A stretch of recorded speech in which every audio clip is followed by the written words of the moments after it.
Om Swastiastu. Selamat pagi anak-anak. Selamat pagi semuanya. Anak-anak kelas 4.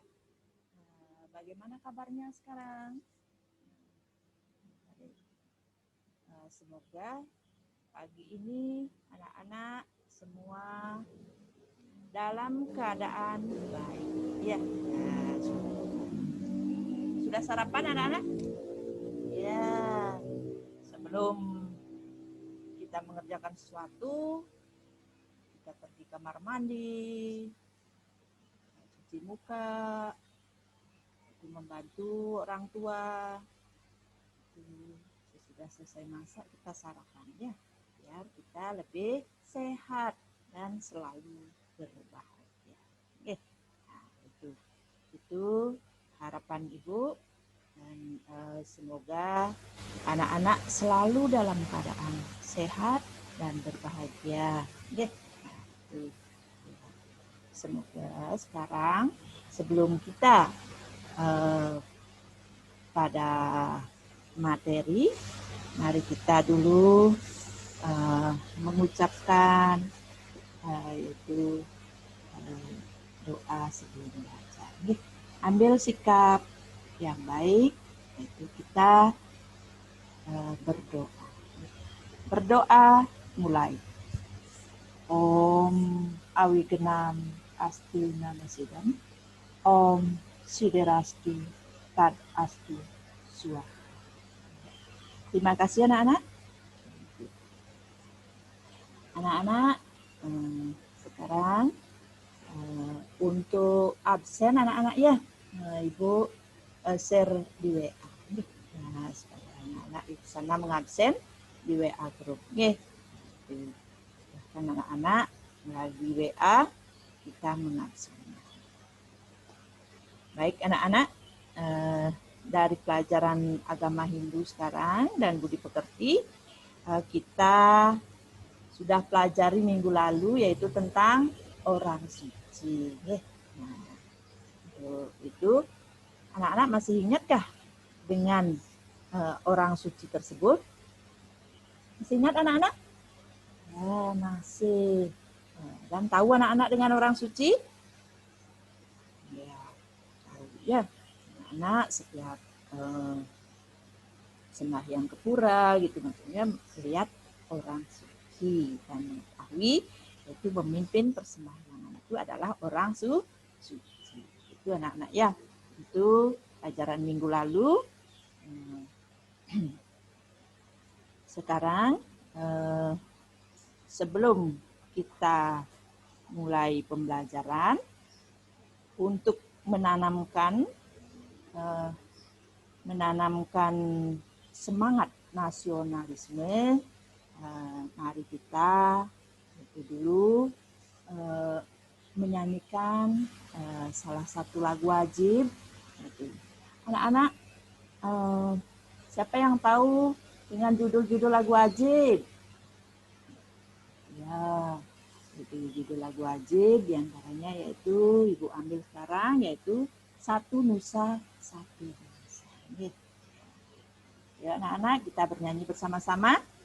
Ayo, 1, 2, iya. Satu nusa, satu bangsa, satu bahasa kita.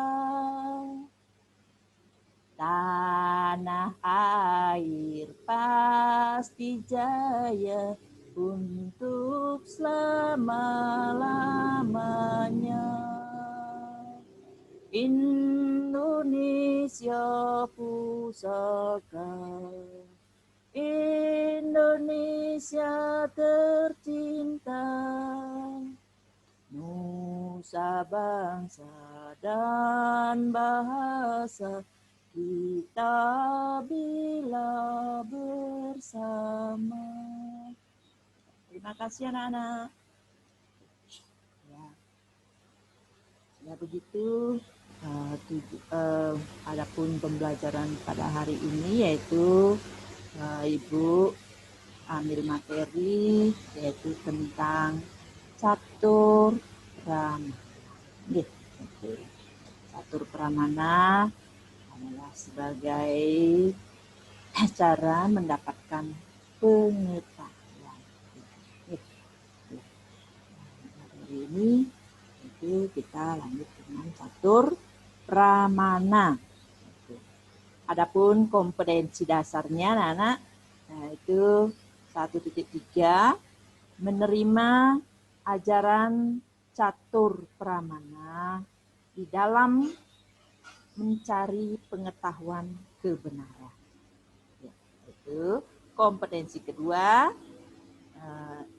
menunjukkan perilaku santun terhadap pendapat orang lain dalam mencari kebenaran ilmu pengetahuan berdasarkan catur pramana.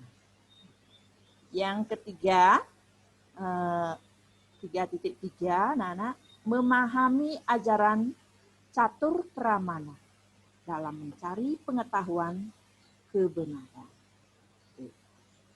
4.3 itu mempraktekkan ajaran catur pramana dalam mencari pengetahuan kebenaran. Itu kompetensi dasar yang ada pada dalam materi catur pramana. Di dalam kompetensi dasar juga kita harus mengetahui yaitu tujuan daripada pembelajaran pada materi catur pramana. Nah, ya. Pernah anak-anak mendengar catur pramana? Iya. Ya, kita sekarang belajar bersama-sama yaitu tentang catur pramana. Adapun tujuan pembelajarannya adalah satu, itu menjelaskan pengertian catur pramana. Yang kedua, itu menyebutkan bagian-bagian daripada catur pramana. Yang ketiga, itu mengenal contoh-contoh ajaran catur pramana. Yang keempat, yaitu memahami cerita yang berkaitan dengan ajaran catur pramana. Itu tujuan pembelajaran kita hari ini. Nah, itu di sini disebutkan pengertian yaitu nomor 1 yaitu pengertian tentang catur pramana. Manusia dalam hidupnya anak-anak wajib untuk selalu belajar yaitu mengenali dirinya, lingkungannya, dan Tuhannya dengan berbagai cara sebagaimana yang diajarkan dalam agama Hindu yang disebut dengan istilah catur pramana. Kata catur pramana berasal dari bahasa Sanskerta. Berasal dari bahasa Sanskerta, terbagi menjadi 2 kata, yaitu catur dan pramana. Catur itu artinya 4. Dan pramana itu artinya apa? Apa anak-anak? Pramana itu artinya cara atau alat atau ukuran.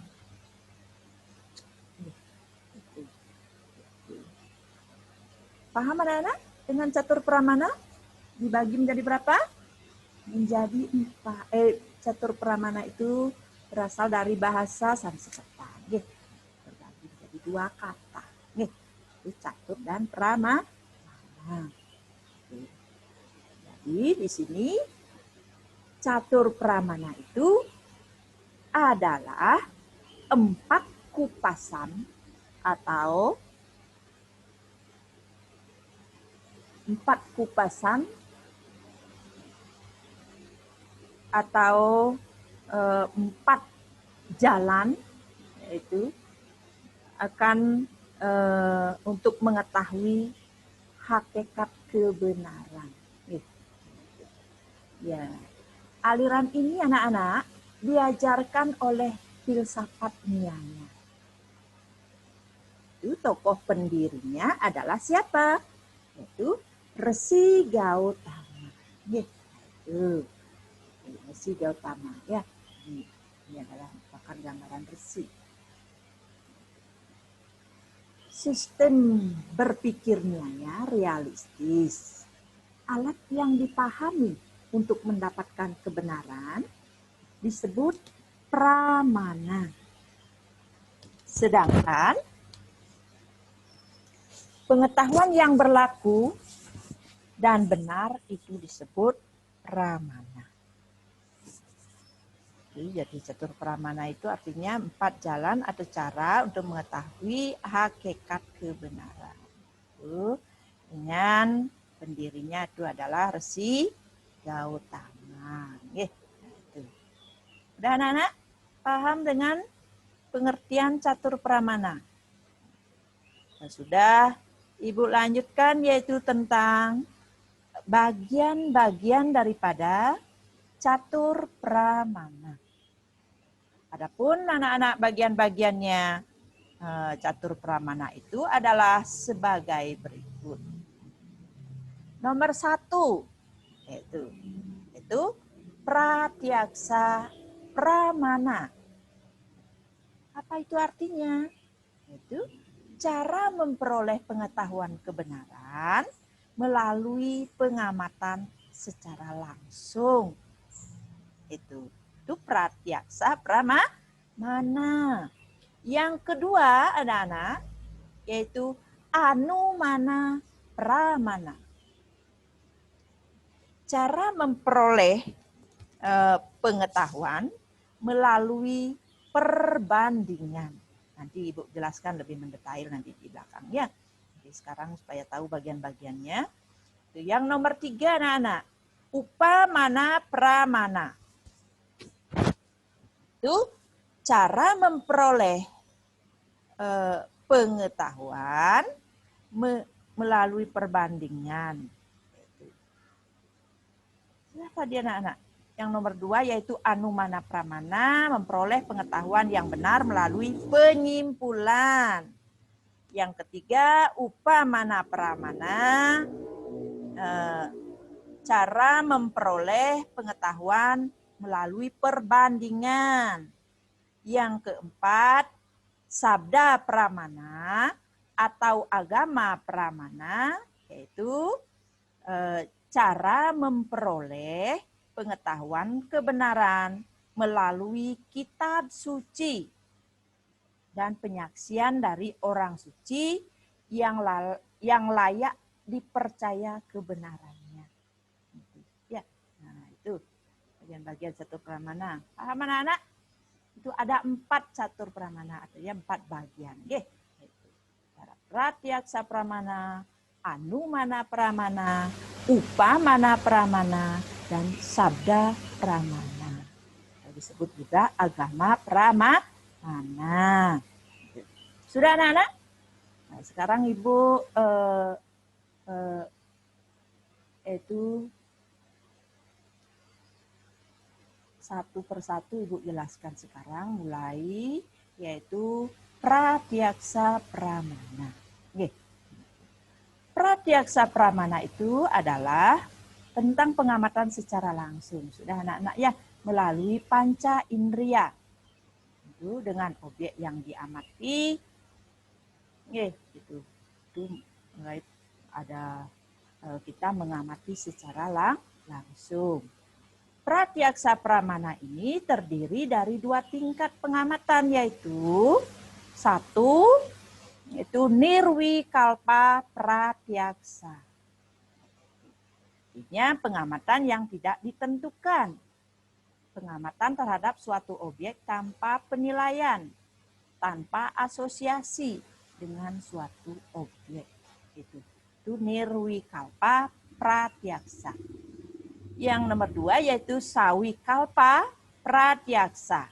Yang nomor B itu pengamatan yang ditentukan atau dibeda-bedakan. Pengamatan terhadap suatu objek itu dibarengi dengan pengenalan ciri-ciri, sifat-sifat, ukurannya, ada jenisnya, itu ya, daripada suatu objek itu ya, nah, itu dan juga subjek itu pratyaksa pramana. Dengan demikian anak-anak melalui sawikalpa pratyaksa memungkinkan kita akan dapatkan pengetahuan yang benar. Pengetahuan itu dikatakan benar bila keterangan dinyatakan cocok dengan objek yang diamati. Di samping ini adalah terhadap pengamatan terhadap objek yang nyata, maka Nyaya juga mengajarkan bahwa subjek yang tidak ada maupun yang tidak nyata juga dapat diamati. Ini adalah suatu gunung, ini adalah kita mengamati secara langsung. Nah, pengamatan melalui sawikalpa pratyaksa yang benar nih. Itu seperti gunung mengeluarkan asap itu. Yang kedua yaitu anumana pramana. Anumana pramana ini adalah ajaran tentang penyimpulan dan merupakan suatu yang diperoleh dengan adanya suatu perantara antara subjek dan objek, di mana pengamatan langsung dengan indria tidak dapat menyimpulkan hasil dari pengamatan. Ya, itu perantara merupakan suatu yang sangat berkaitan dengan sifat dari objek tersebut. Nah, itu anumana pramana. Kita melakukan penyimpulan. Merupakan penyimpulan. Proses penyimpulan ini melalui beberapa tahapan anak-anak. Itu sebagai berikut. Nomor 1 disebutkan yaitu pratijna, yaitu proses yang pertama memperkenalkan objek permasalahan tentang kebenaran pengamatan. Itu memperkenalkan objek permasalahan tentang kebenaran pengamatan, itu suatu gunung tadi itu mengeluarkan asap itu, atau permasalahannya mengamati tumbuhan itu. Yang nomor 2 yaitu proses yang kedua alasan menyimpulkan. Ya, kita mengamati gunung yang jauh ada asapnya, oh itu pasti ada kebakaran gitu, kita menyimpulkan sendiri. Ya. Yang nomor 3 yaitu udaharana, adalah proses yang ketiga menghubungkan dengan aturan umum, itu dengan suatu masalah. Nomor 4 upanaya, yaitu proses yang keempat pemakaian aturan umum dan kenyataan. Yang nomor 5 nigamana, yaitu proses yang kelima berupa penyimpulan yang benar dan pasti dari seluruh proses sebelumnya. Itu merupakan penyimpulan yang benar. Ini seperti orang ini meditasi, ya, itu menghubungkan aturan umum berkaitan dengan kenyataan. Itu adalah proses penyimpulan. Ada beberapa tahapan, yaitu ada 5 tahapan.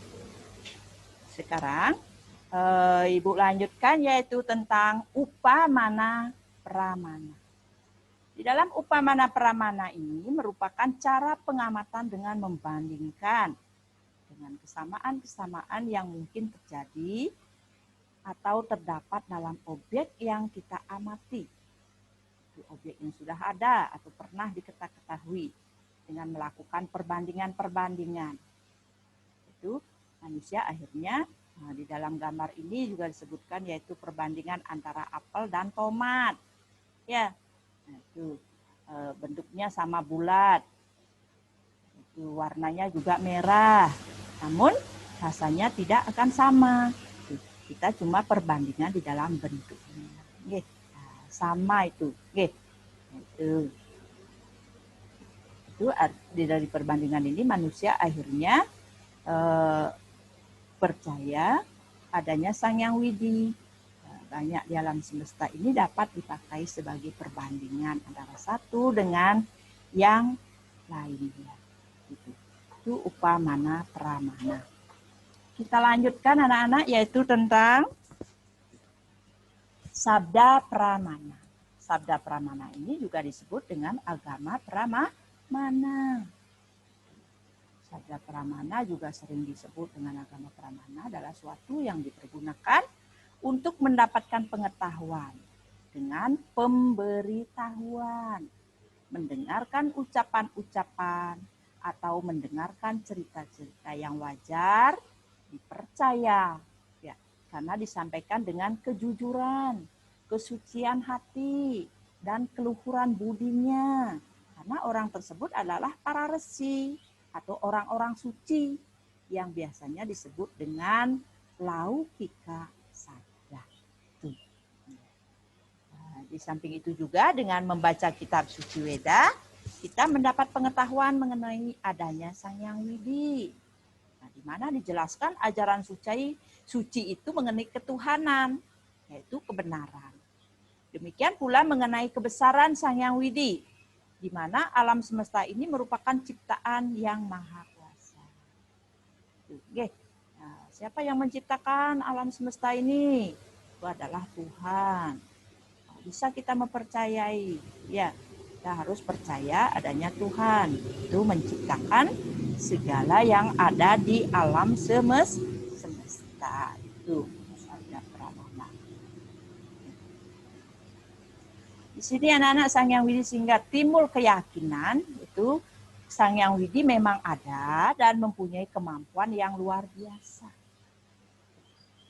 Juga sangat sulit diukur dengan kemampuan manusia.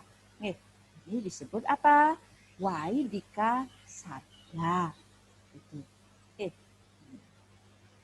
Di sini kesimpulan kesaksian ini juga dibedakan menjadi dua jenis anak-anak, yaitu laukika sabda dan waidika sabda. Laukika sabda adalah kesaksian yang didapat dari orang terpercaya, yaitu kesaksiannya dapat diterima dengan akal sehat. Yang waidika sabda itu adalah kesaksian yang didasarkan pada naskah-naskah suci Weda Sruti maupun Weda Smriti. Itu untuk waidika. Itu di sini ada orang-orang suci. Itu sudah anak-anak tentang bagian-bagian catur pramana. Ya. Sekarang Ibu akan kalau sudah paham Ibu akan lanjutkan ya anak-anak ya. Yaitu tentang contoh-contoh catur pramana sekarang.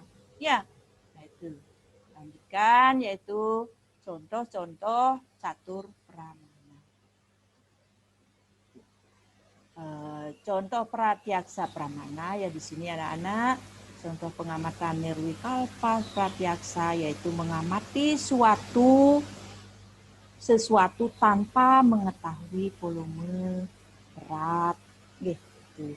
Sesuatu tanpa mengetahui volume berat, warna, ya, begitu juga jenis daripada objek yang diamati.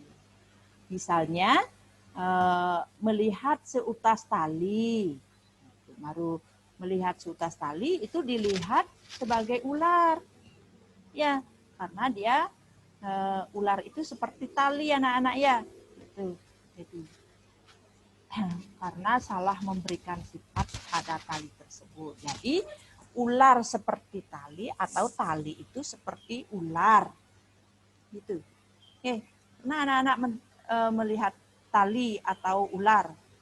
Kalau di malam hari kita melihat tali, kita sudah berpikiran tentang ular, itu. Ya, itu. kita lanjutkan yaitu contoh pengamatan Sawikalpa Pratyaksa.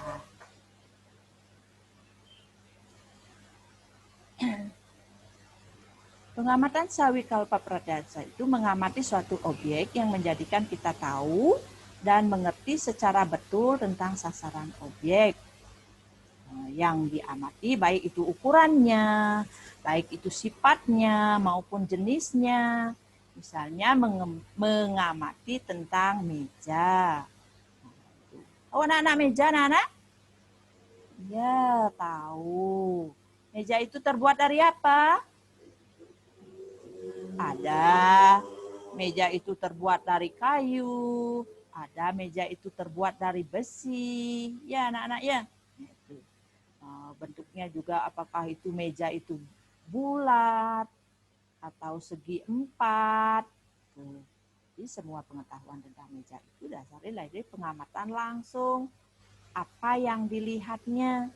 Itu kalau ini meja ini berbentuk apa? Segi empat. Ya, itu kita mengamati Pratyaksa Sawikalpa. Sawikalpa Pratyaksa. Kita lanjut yaitu tentang contoh Anumana Pramana. Anumana Pramana itu adalah ajaran tentang penyimpulan. Misalnya di tempat jauh kita melihat ada asap mengepul. Maka dapat kita simpulkan bahwa asap itu tentu ada sesuatu yang terbakar oleh api. Ya, baru lihat asap aja sudah pikiran kita, oh ada kebakaran, itu adalah ada sesuatu dari api. Itu asap, tahu bahwa di sana juga ada, pasti ada api. Itu di sini seperti gunung ini mengeluarkan asap. Nah, kita sudah menyimpulkan yaitu gunung itu kebakaran gitu. Ya, itu. Untuk kesimpulan di atas ada hal yang umum yang berlaku yaitu adanya hubungan erat antara api dan asap. Walaupun baru hanya melihat asap saja, sudah kita simpulkan dengan ada apinya itu sendiri. Gitu. Seperti dikatakan yatra dumah, tatra wahni. Nah, artinya di mana ada asap, di situ ada api. Ya, anak-anak ya. Sekarang kita lanjut yaitu contoh upamana pramana. Upamana pramana itu adalah cara mendapatkan pengetahuan yang benar. Berdasarkan perbandingan antara nama dan objek. Misalnya orang terlalu tahu yaitu binatang kucing. Nah, bila ingin memberikan pengetahuan tentang rupanya itu dengan harimau. Kan kita bisa dapat bandingkan dengan antara binatang, harimau dan kucing. Ya, itu sama-sama seram. Nah, itu menakutkan. Tapi kalau kucing itu biasanya dipelihara oleh manusia itu tidak terlalu bagaimana seperti harimau itu. Ya, dia menerkam. Ya, jadi kalau kucing kalau dia melihat binatang pamannya tikus, baru dia melalak melihat tikus. Ya, itu kalau kita mendapatkan pengetahuan melalui perbandingan. Ya, anak-anak ya. Itu. Kita lanjutkan ya, itu anak-anak. Sabda pramana atau agama pramana, kesaksian dari orang suci dapat dipercaya yang dinyatakan dalam kata-katanya dan dari kitab suci Weda sebagai wahyu dari Tuhan. Cerita-cerita itu dapat dipercaya, diyakini karena kesuciannya. Ya, batin dan keluhuran budinya.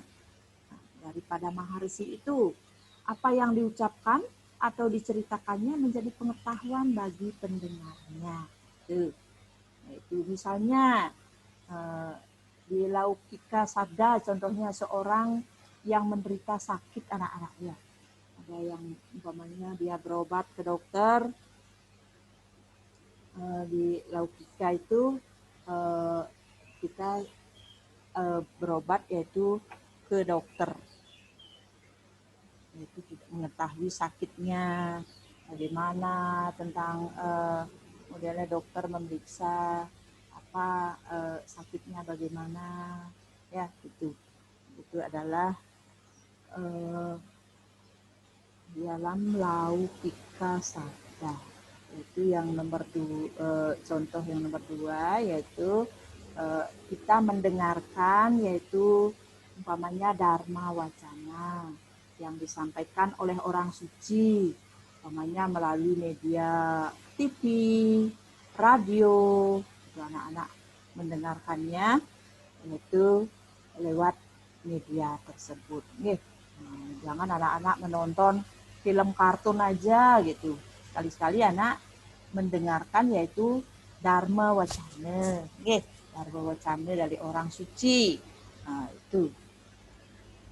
Makanya anak-anak itu harus di dalam Dharma Wacana banyak dikatakan kita harus belajar Trisanya dari segi guru yang pertama dulu, itu doa-doa sebelum melakukan apapun itu. Makanya setiap murid percaya kepada apa yang diceritakan oleh orang suci, anak-anak ya.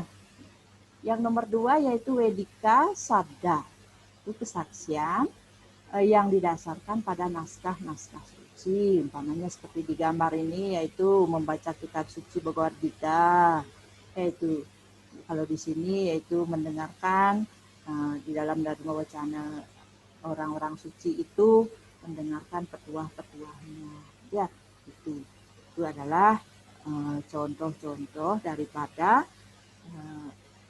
Laukika dan Waidika. Nanti anak-anak kalau ceritanya terkait dengan catur pramana di sana ada di bukunya, nanti baca anak-anak ya. Ada kisah orang buta dan seekor gajah. Tuh. Ya, itu di dalam catur pramana itu ada ceritanya di sana, tolong dibaca. Ada juga cerita wujud Tuhan diperlihatkan kepada Arjuna. Itu ada anak ya. Itu cerita-cerita tersebut anak-anak nanti pelajari, nanti anak-anak bisa menceritakan kembali ya. Itu sudah ada nanti di WA Ibu menanyakan cerita-cerita apa yang didapatkan pada kisah orang buta dan seekor gajah ya. Itu anak-anak ceritanya dapat anak-anak baca di buku ya. Itu dari sekian materi itu dari pengertian catur pramana, anak-anak dapat simpulkan itu, coba anak-anak simpulkan bagaimana? Ya, ayo kita bersama-sama menyimpulkannya ya anak-anak. Masih semangat anak? Masih semangat?